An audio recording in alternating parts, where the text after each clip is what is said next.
When Wave 3 was released, it was met with very positive reception. Many people were pleased with the course selection, with the wave even having some surprises along the way. Many thought that this is where the Booster Course Pass has peaked. It couldn't get any better than this, right? Well, we'll see if that's the case. Hello everyone, and welcome back to the world of the game that refuses to die Deluxe, featuring the Mario Kart Tour Pass. After the release of Wave 3 in December, it seemed like things were going to pick up more and more with the course selection and the quality of the tracks as well. From the looks of what we have up until now, it seemed to be more than what we typically expected, even showing us the surprising return of Birdo, and the possibility of many other characters to come. With Wave 4 now released, a week after the trailer dropped, we'll take a look at all this one has to offer and see if it somehow surpasses Wave 3, or if it somehow stumbled back to Wave 1. Let's jump right in.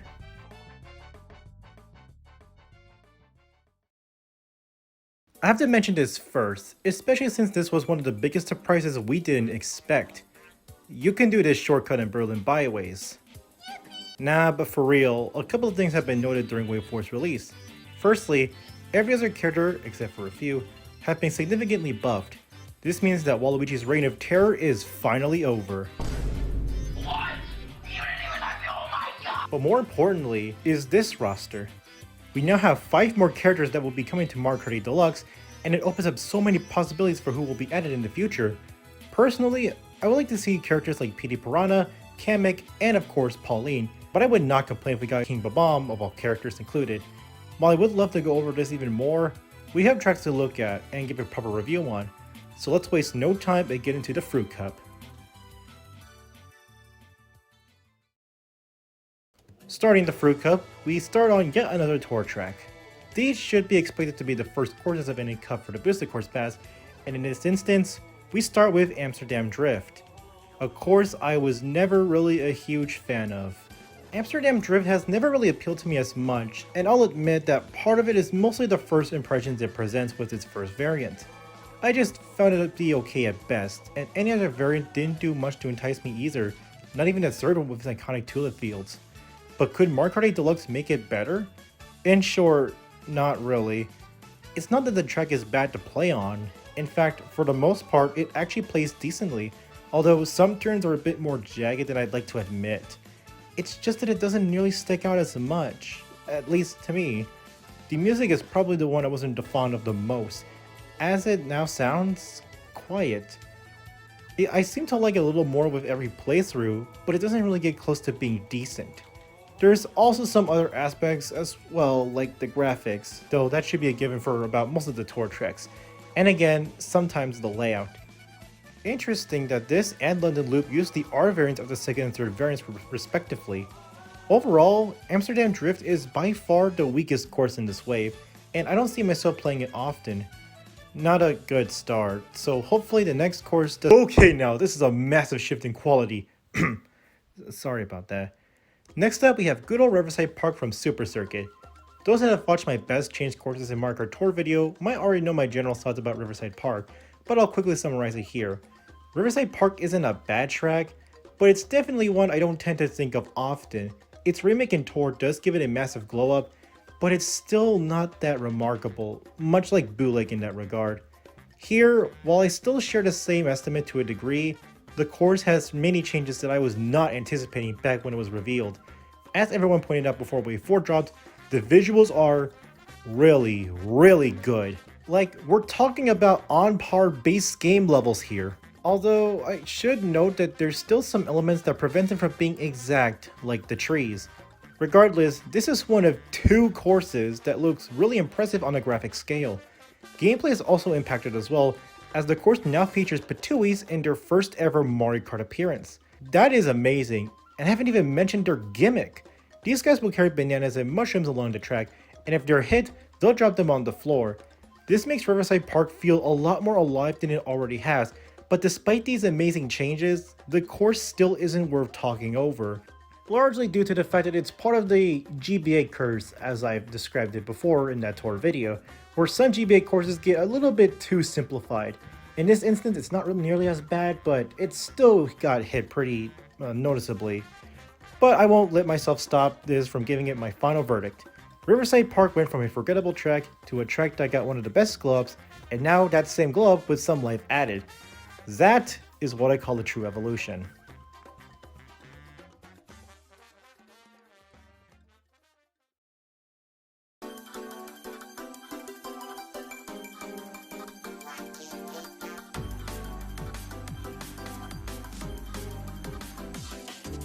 Up next, we have one of my most anticipated retro courses of the wave, DK Summit. DK Summit has always been one of my personal favorite tracks in Mario Kart Wii. Hell, I'd actually say I like it more than Coconut Mall or Maple Treeway. There's just something about the track that makes it special for me, whether it's the chilling ambience, the calming and energetic music, the great use of half pipes. DK Summit is truly the track that keeps on giving, and in Mario Kart 8 Deluxe, it's been mostly unaltered. The track is still fun to play as, and I don't have a problem with it. It kind of seems like a contradictory thing too, since I harp over Toad Circuit and Mario Circuit 3 for that exact reason. But there are some changes that are worth talking about. Much like Mushroom Gorge, DK Summit keeps one shortcut intact, that being the large gap here.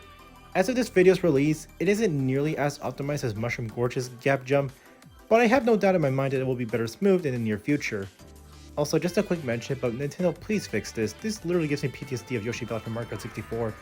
On the opposite side, the track feels a little easier. It's mainly with the snowboard section, as the heavy snow seems to have shortened a bit, making it easier for drivers to simply go by those instead of half piping.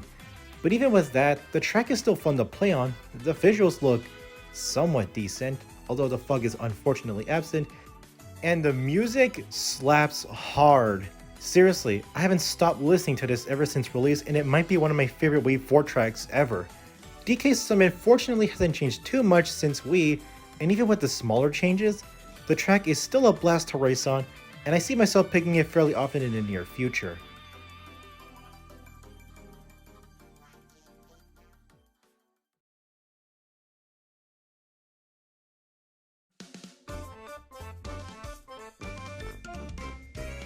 Rounding up the Fruit Cup, we have an appropriately themed track to go alongside it, the fabled Yoshi's Island. When I first saw this track back at the February Direct, I was blown away at just how marvelous this track looks. After an overhyped and underwhelming oval, and a track that looks pretty but has nothing going for it, this is really the best outcome we could have had. Yoshi's Island is a serious leveler to the game of the same name, with it featuring many elements from the original SNES classic, from the Stealth Guys to the Huff and Puffins, to whatever these guys are called. Heck, even Poochie is here. The visuals are also pretty colorful and vibrant as well. In fact, this is one of the rare times where the tour art style fits very well. It's such a Yoshi thing to do, really. And the music, dear god, it is heavenly. The rendition of the athletic theme is nothing short of beautiful, and while I would like it to be a little bit more longer, for what we do have, it's a pretty good theme. There's also some extra bits in this course that I wasn't expecting, but I won't spoil them here. You'll have to play the course for yourself to experience that. Gameplay wise, it is a bit on the simple side, but there's enough activity going on that it hardly matters as such. My favorite bit is the Winged Cloud, which if hit, sprouts an alternate path that doubles as a shortcut, even ending on a jump to the iconic Flower Ring. Now that is what I call a genius shortcut. Really, this whole track brings me utter joy the whole way through, and it is fitting, perfect, 100-point end to the Fruit Cup. Kudos to you, Yoshi, you finally have a good track once again.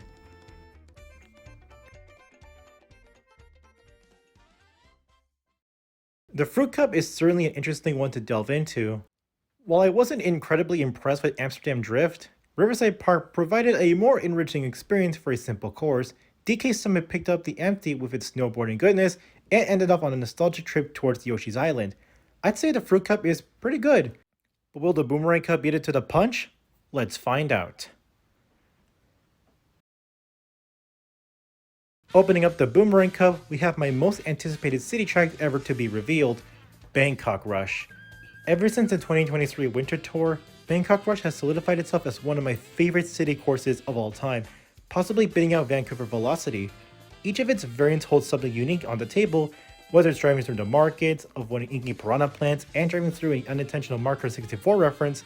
Bangkok Rush has so many interesting things going on, all accompanied with a beautiful orange sunset. Nintendo would have to be stupid to even mess this one up.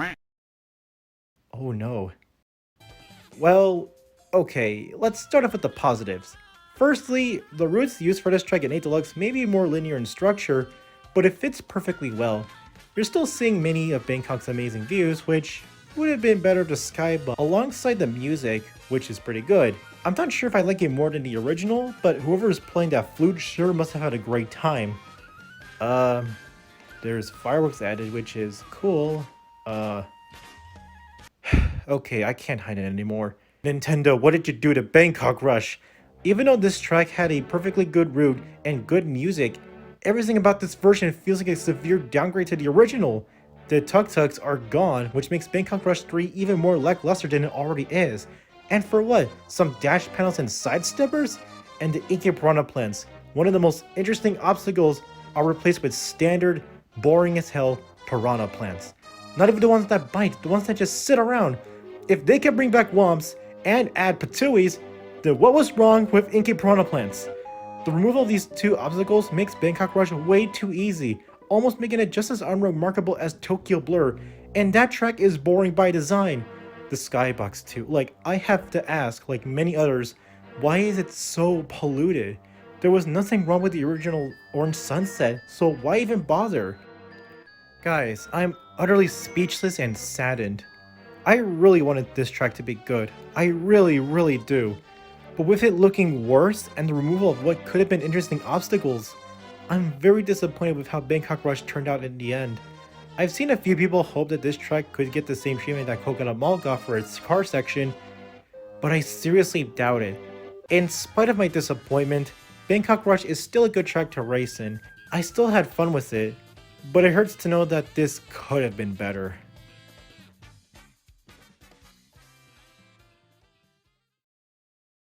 Well, that was something. Hopefully we can go up from here, as next up is Airship Fortress. What? What do you mean it's an Airship Fortress? Mario Circuit? Nah, you're joking, right? There's no way that they're going to add Mario Circuit. Well, the DS fans are probably foaming at the mouth on this. What I'm about to get into is some sort of weird debacle that occurred up until Wave 4's trailer announcement, so here's the task plan to get into the DS Mario Circuit review, because I'm going to talk about some minor spoilers here. When it was discovered that there would be one more track for the DS on Wave 4, people were going frenzy on this. And by frenzy, I mean it literally became a war zone. People were insistent on either Airship Fortress, Delfino Square, or Luigi's Mansion be the final track for the DS because they were fan favorites and would end off the DS on a good note, which I wouldn't blame them. However, one day, some random green alien YouTuber named Albert Boris made a prediction video about Marker DS tracks that might be possible for Wave 4, and he predicted that Mario Circuit would be more likely than Airship Fortress, even though they're both on the same tier. Needless to say, people weren't exactly fond of the idea that Mario Circuit, a circuit track that's good, but no one cares about that, would be more likely than a fan favorite like Airship Fortress. It was a hectic mess, and when Wave 4's trailer dropped, we were all waiting to see Airship Fortress, and then Nintendo decided to add in Mario Circuit. Ironically, Mario Circuit was added to Tour a day after.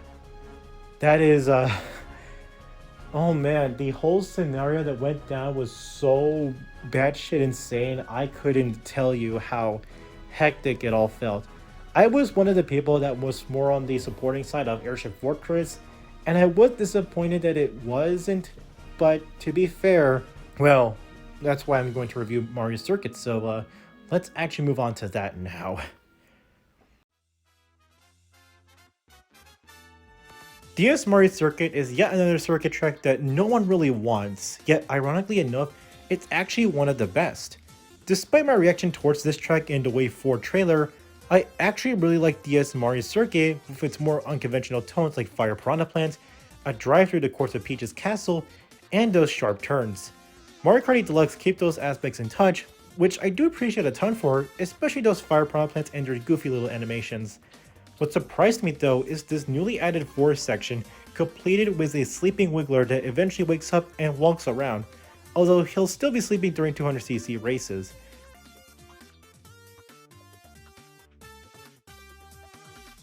With all that's been described, it's enough for it to be worth bringing back, right? Well, I don't know. The whole track just feels a little too short, and even though the 4 section is nice, it feels a little much.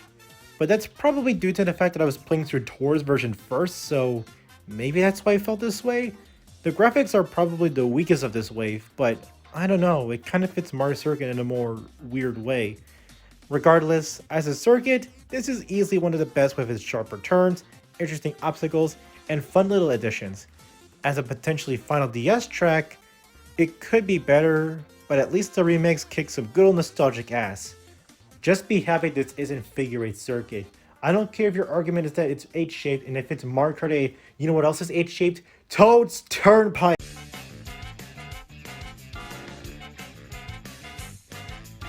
At long last, our next course is our first ever GameCube track. What better way to start than the beloved Waluigi Stadium? Waluigi Stadium and I have always had a consistent relationship. It was good, but I wouldn't go as far as to say it was great. We definitely upped the scale by adding half pipes, which fits incredibly well. The 8 Deluxe not only keeps every aspect of the Wii version, but adds in even more than I expected. Firstly, much like Riverside Park, this track is absolutely incredible in the visual department. It's actually kind of insane how much this track looks dangerously close to the base game visuals, and I'm all for it. There's even some new revamps to the course too, like these cranes that remind me of the Gold Mantis, the stadium looking even grander, as well as the change in day. The last time it happened to a stadium, I wasn't really fond of it, but this makes much more sense and still feels glorious. Gameplay wise, there's some new adjustments and routes added to this already good track, like multiple ramps, adjusted fake plants, and a new route that not only reminds me of a third Mario Kart Arcade GP track, but also utilizes half pipes in new ways too, with even the second route using a glider to deliver a grand standoff. The only thing I'm not a big fan of is the remix. It still sounds good, but it kind of sounds a little quiet and less chaotic. It also doesn't loop it so well. Sorry if you just noticed it now, but someone brought it up and I hate them internally for it. Regardless, Waluigi Stadium unexpectedly became one of my favorite courses for this wave, and I'm really loving the additions 8 Deluxe brought for it. Good to see Waluigi get both of his tracks in 8 Deluxe. He deserves it. Not the meta scene, however, he's dominated that way too long.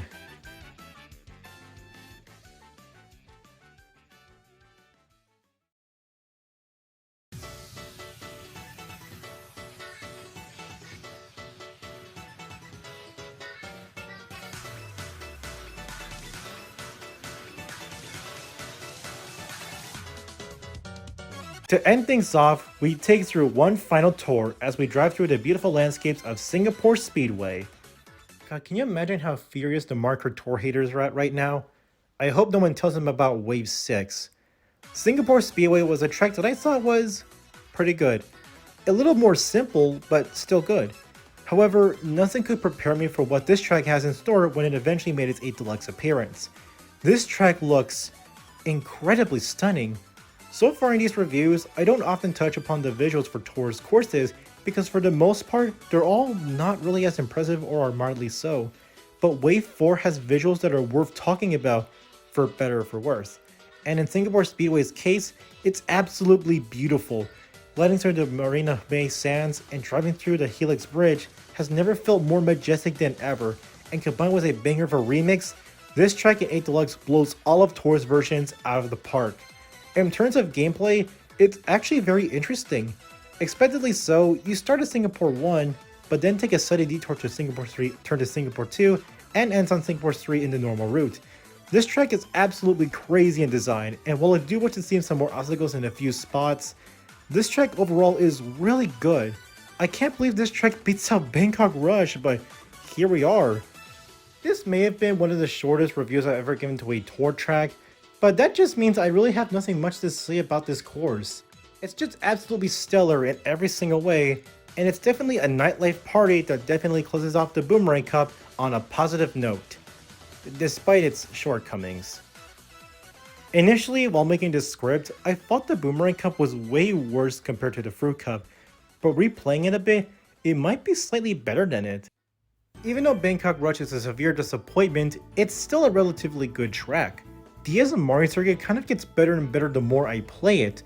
Waluigi Stadium is absolutely stellar, And Singapore Speedway, by all odds, takes the cake at being my favorite city track for Wave 4.